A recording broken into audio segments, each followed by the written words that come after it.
An hour later Dunyasha came to tell the princess that Dron had come, and all the peasants had assembled at the barn by the princess' order and wished to have word with their mistress.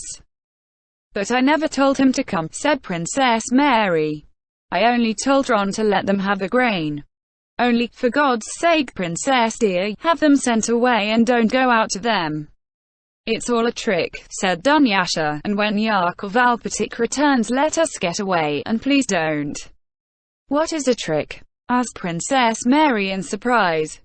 "I know it is, only listen to me for God's sake. Ask nurse too.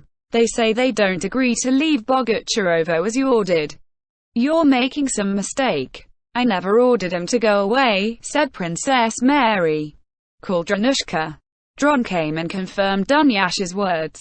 The peasants had come by the princess' order. "But I never sent for them," declared the princess. "You must have given my message wrong. I only said that you were to give them the grain." Dron only sighed in reply. "If you order it they will go away," said he. "No, no. I'll go out to them," said Princess Mary, and in spite of the nurses and Dunyasha's protests she went out into the porch. Dron, Dunyasha, the nurse, and Michael Ivanovich following her. "They probably think I am offering them the grain to bribe them to remain here, while I myself go away leaving them to the mercy of the French," thought Princess Mary. "I will offer them monthly rations and housing at our Moscow estate. I am sure Andrew would do even more in my place," she thought as she went out in the twilight toward the crowd standing on the pasture by the barn. The men crowded closer together, stirred, and rapidly took off their hats. Princess Mary lowered her eyes and, tripping over her skirt, came close up to them.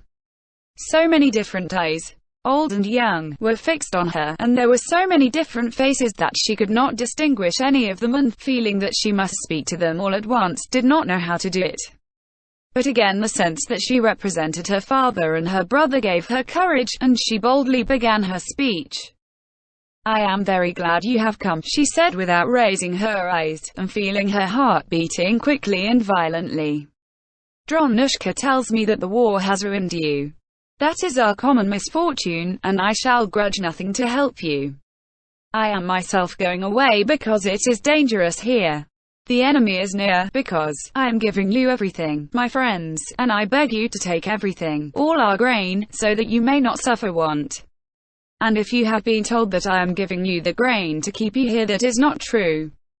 On the contrary, I ask you to go with all your belongings to our estate near Moscow, and I promise you I will see to it that there you shall want for nothing.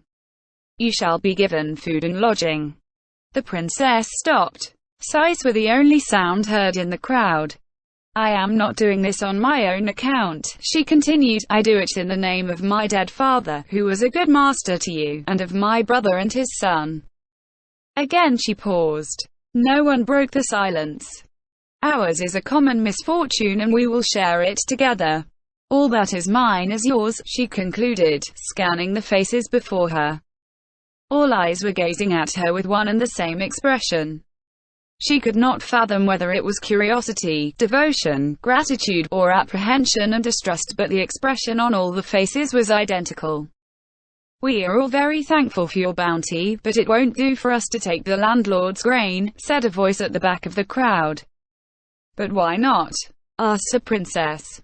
No one replied, and Princess Mary, looking round at the crowd, found that every eye she met now was immediately dropped. "But why don't you want to take it?" she asked again. No one answered. The silence began to oppress the princess, and she tried to catch someone's eye. "Why don't you speak?" she inquired of a very old man who stood just in front of her leaning on his stick. "If you think something more is wanted, tell me. I will do anything," said she, catching his eye. But as if this angered him, he bent his head quite low and muttered, "Why should we agree? We don't want the grain. Why should we give up everything? We don't agree. Don't agree. We are sorry for you, but we're not willing. Go away yourself, alone," came from various sides of the crowd. And again all the faces in that crowd bore an identical expression, though now it was certainly not an expression of curiosity or gratitude, but of angry resolve. "But you can't have understood me," said Princess Mary with a sad smile. "Why don't you want to go? I promised to house and feed you, while here the enemy would ruin you."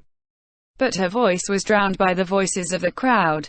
"We're not willing. Let them ruin us. We won't take your grain. We don't agree." Again Princess Mary tried to catch someone's eye, but not a single eye in the crowd was turned to her. Evidently they were all trying to avoid her look. She felt strange and awkward. "Oh yes, an artful tale. Follow her into slavery. Pull down your houses and go into bondage. I dare say. I'll give you grain, indeed," she says, voices in the crowd were heard saying. With drooping head, Princess Mary left the crowd and went back to the house.